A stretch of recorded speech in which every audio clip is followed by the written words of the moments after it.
Hello bookworms! It's Jade from Bedtime Bookworm, and welcome back to my channel. Today I'm here to do my February wrap-up.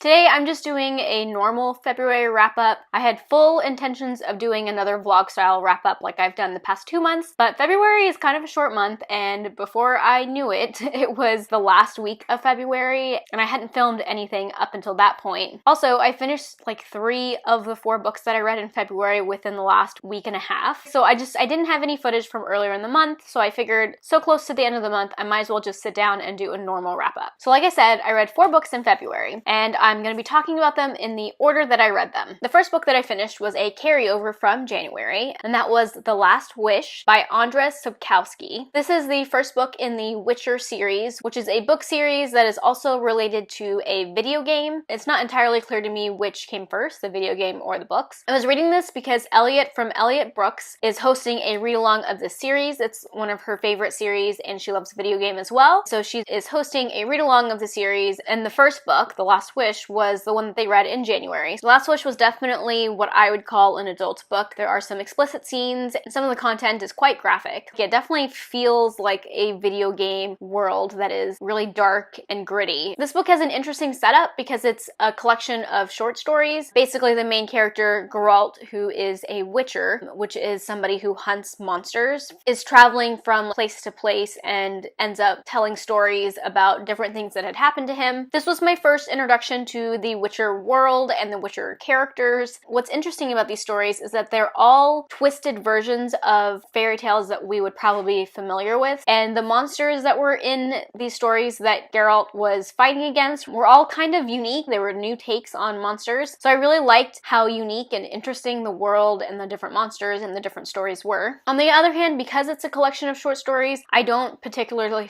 feel like I know Geralt very well. I'm definitely missing some connection with him. I did end up listening to maybe last 1.5 stories on audio because I was just having a really hard time staying invested in the characters when I was reading it through the ebook. I found the audiobook to be a lot better. I am interested in continuing on in the series, but I think I'm going to listen to the next book versus try to read it. I was a little bummed to find out that the second book in the series is also a collection of short stories. Overall, I ended up giving this book a 3 out of 5 stars because while I found it was interesting, I did have some problems connecting with the story, and I didn't feel a lot of emotions about it other than thinking that it was interesting. I do think that if I had played the video game previously, that I would have enjoyed this book a lot more than I did. So the next book that I finished was Dark Matter by Blake Crouch. I listened to this exclusively on audio, and the audiobook was awesome. There's been quite a bit of buzz about Dark Matter over the past year or so, so you might have already heard about this book, but if you haven't, it's an adult sci-fi thriller, and it's about this man Jason. He is attacked one night by a masked man. When he wakes up, he is in a world where his wife isn't his wife and his son doesn't exist. The book is about him trying to find a way to get back to his old life. Even though this book has been on my TBR for a while, the reason why I picked it up this month was because it was picked as my work book club book, which I was very happy about because it had almost been picked for book club like multiple times, and so I was really glad that it finally won because I have been looking forward to reading this for a long time, and I was definitely not disappointed. This book, guys, this book was so good. I think this is one of my new favorite books. I loved it so much. This book was great for so many reasons. It's action-packed. I felt like there were things constantly happening. I love Jason as a character and his wife and his son and all of their relationships with each other. So while this book was super action-packed, it also had a lot of depth with the characters and their relationships, and I really enjoyed that. There were definitely some things that were revealed fairly early on in the story that I saw coming and wasn't surprised by, but then there were definitely things, especially near the end of the book, that I was like, what?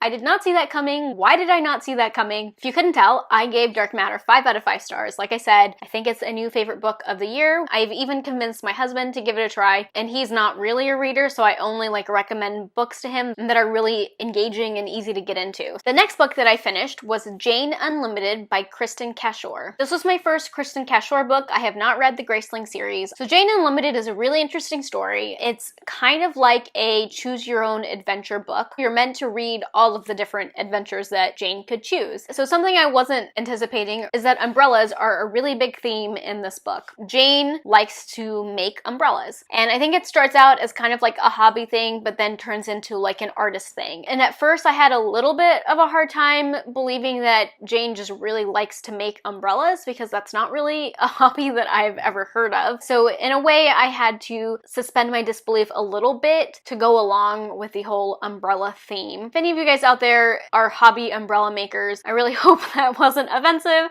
Anyways, the umbrella, not only is it a reoccurring item, but Kristin Cashore also related it to the way the book is set up. The way that the table of contents is like an umbrella. The very first section is the tip of the umbrella that all of the later choose your own adventure stories share, and then you have 4 different stories that come from a decision point. You see the outcomes of each of those 4 choices, and those are like the different prongs of the umbrella, which I'm totally using the wrong terms. There's even a picture in the back that labels all the different parts and correct terms for umbrellas, but I don't remember those terms right now. What I loved about this book is that each of the different alternate storylines that happen are in different genres. The very first one is mostly like a contemporary mystery story, but then there's a science fiction storyline, there's a fantasy storyline, there's multiple mysteries going on, and they're all solved in different storylines, but they all still tie together in a way. And I thought that was really cool that Kristin Cashore was able to make one story that was all these different genres and they all connected together. I found this book to be fascinating. It wasn't quite as serious as I thought it was going to be, so definitely go into it expecting something fun and laid back. I forgot to mention that I mostly listened to this on audio. The audiobook is amazing. So the narrator is Rebecca Soler, who is the same narrator who does the Lunar Chronicle books. If you like audiobooks, I definitely recommend checking this one out on audio. And then the last book that I finished in the month of February, I finished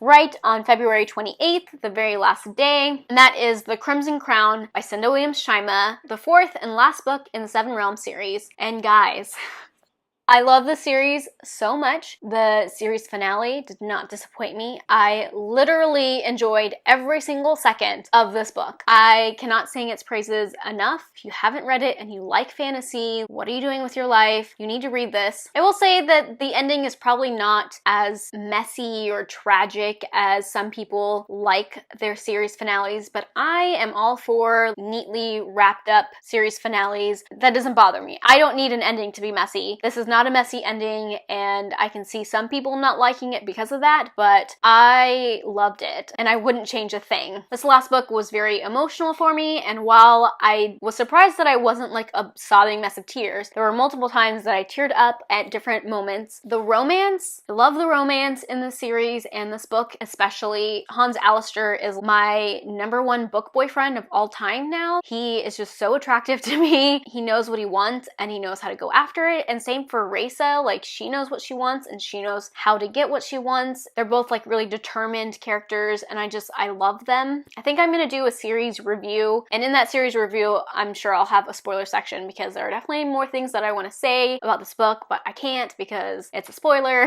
But just know that I loved every single second of this last book. It was amazing, and this is definitely a new favorite series of mine. If you couldn't tell, I gave it 5 out of 5 stars. Alright guys, so those are all 4 of the books that I read in February. I am currently still on track with my Goodreads goal, so that's good. If you like this video, be sure to give it a thumbs up and subscribe to my channel if you like bookish content. I post 1 to 2 times a week. That's all I have for now. Thank you so much for watching, and until next time, bookworms, keep reading. Bye. By Andrzej Sapkowski. By Andrzej Sapkowski. Because Elliot from Elliot, I was reading this because Elliot from Elliot Brooks, I was reading this because Elliot, this book, bye.